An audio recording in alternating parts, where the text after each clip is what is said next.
Ma, ano ba yan? Ma, may gala kasi kami ng tropa mamaya. Hingi lang sana ako kahit mga 1 tipip lang. Ayan, Mark Aaron. Diyan ka magaling sa gala. Ni hindi ka man na makapagligpit ng pinggan. Ni hindi nga man lang mag-imis-imis dito sa bahay. Mano man lang maabutan ka man lang ng kape at nagkakandayuko na dito sa pag-iintindi sa bahay. Eh kung kayo madukot din at makuha kayo ng kung sino dyan, maaksidente pa kayo, edi isipin pa namin kayo. Ganyan kayo mga kabataan ngayon eh. Ni hindi nyo naiisip yung mga taong nag-aalala sa inyo. Samantalang kami noon, Mark Aaron, Diyos ko po, sinusuong pa namin ng ilog, makakuha lang ng paggatong, ng pang-inumin. Ay, kayo naman, Diyos ko po, purwisyo ng gala pa ng gala ang nasa isip. Napakadaming pwedeng gawin dito sa bahay. Eh kung yung igagala mo, inililinis mo ng kwarto mo. Kinukudkud mo yung inidoro doon sa likod. Kung kayo'y naabutan ng nanay at tatay ko, ay Diyos ko po, mata lang ang walang latay. Kapag nalaan na kayo'y lumabas ng bahay, akala nyo ba'y tayo'y mayaman? Akala nyo ba'y pinupulot at itinatay lang natin ng pera? Abay, budgetado na nga.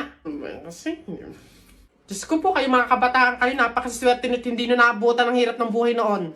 Eh kung naabutan nyo, kawawa kayo. Oh, salamat. Kung alam nyo lang, Aaron. Mark Aaron. Buka ka ng shit. La la la. Ah! Hala! Ay, Boboy, anong ginagawa mo? Hoy, Boboy, masama kaya yung ginagawa mo. Bawal daw yan, pamahiin daw yan eh. Hindi daw pwede magpatay-patayan kasi baka daw magkatotoo.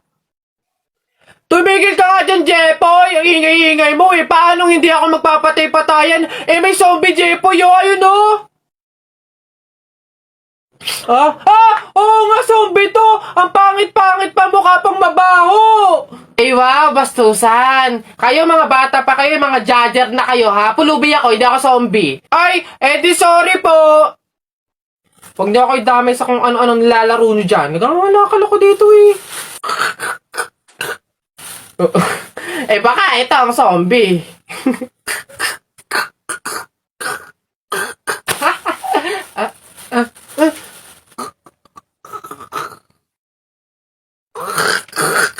Ayun, alin.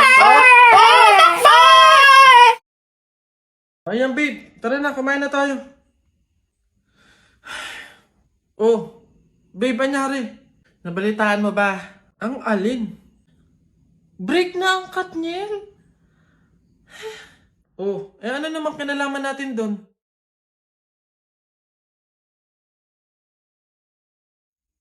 Huh? What?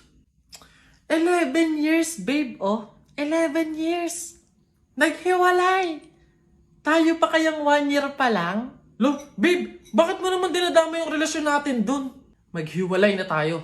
Jo, ano? Ayaw mo na? Pagod ka na? Oo! Pagod na ako! Ay, ang galing mo dun, babe. Goods yan. Sabi sa'yo eh. Ikaw talaga. Sige na, babe, kumain ka na dun. Bumalik ka na lang dito mamaya. Ano na naman yung kapalit kapag binalakan kita? Titigil na naman yung bundo ko sa'yo? Ilang taong buhay ko na naman ang sasayangin ko. Oo. Hey! Teka nga, bakit mo ba iniiba yung usapan? Makikipag-break na nga ako sa'yo eh. Totoo na ba yun, babe? Hindi ba yun biro-biro lang? Oo, seryoso ako. Sige. Ikaw at ako, sa mundo, buhay, at sa limitadong oras na tayo ay nandito. Ang pagmamahal ko sa'yo ay walang hanggan at walang katapusan. Galing mo dun, babe. Love you na. Hello, Beb? Uy, napatawag ka. Ihimiss na kasi kita eh. Labas naman tayo today. Libre ko. G? Ay, wala akong time sa mga ganyan-ganyan ngayon eh. Busy kasi ako. Daming work, gawain sa bahay. Next time na lang siguro. Hala, Beb, okay lang. Sige, next time na lang. Naiintindihan ko naman eh. Take your time, Beb ah. Gawin mo muna yung mga importanteng bagay na kailangan mong gawin. Thank you, Beb. See you soon. Uy, may story siya, oh. Siguro sobrang busy talaga ng friend ko na to.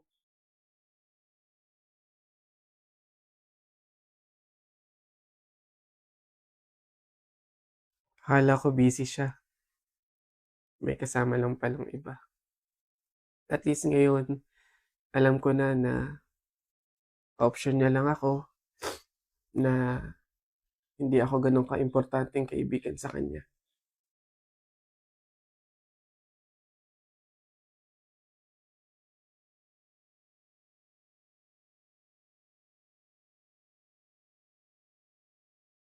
Nak!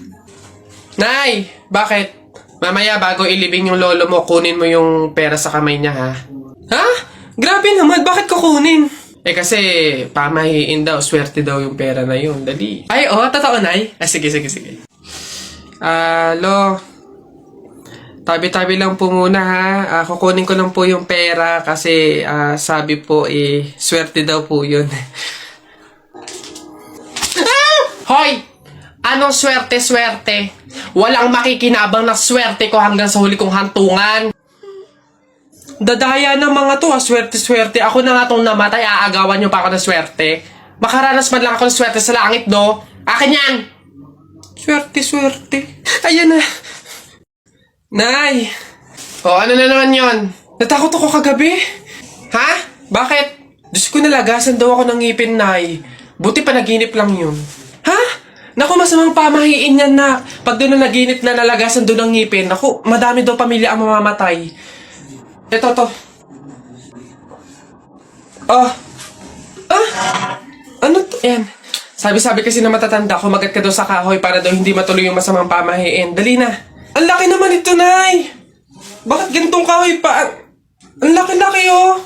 Huwag ka nang maarte dyan, sinasabi ko sa'yo pag may nangyari masama sa pamilya natin. Ako, ikaw sisisihinan. Ang laki naman kasi nito.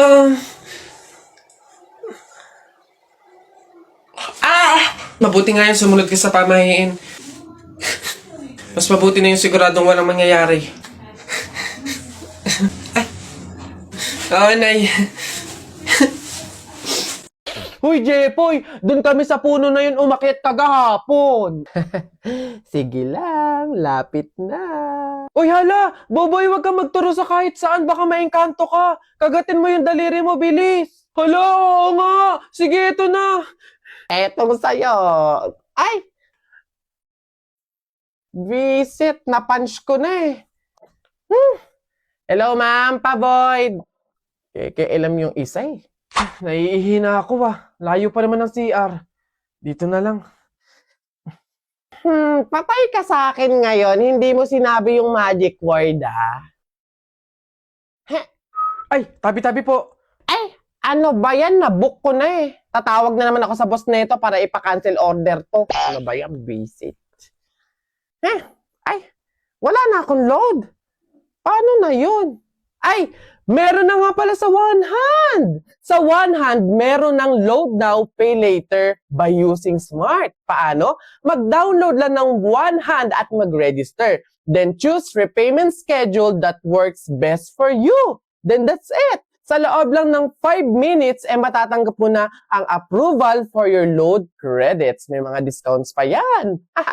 Hello, boss. Cancel order na yung nauna. Tsaka. Pero ito isa may paparating parang pogi. Charing.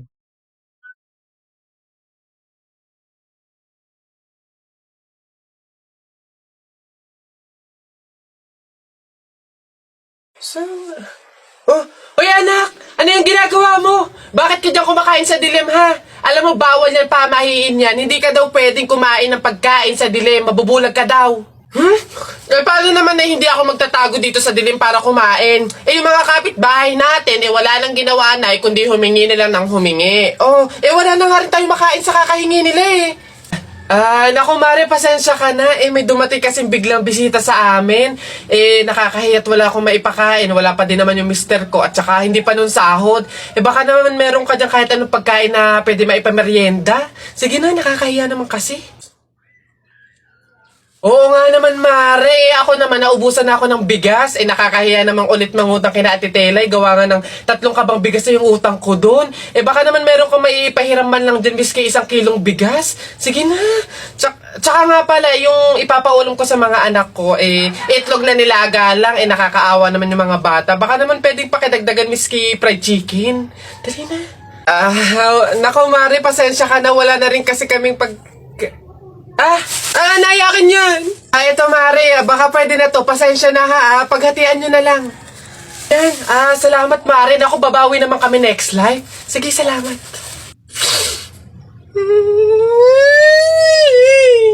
Gagi mga pare, gutom na ako ha. Tara sa BGC, restaurant tayo ha mga tol. Tara. Uy gagi, same pare, yung stomach ko, it's hurt pare. I'm gonna die. Tara na, kain na tayo. Dito, ano ba mga pare? Good day mga sir, can I have your order please?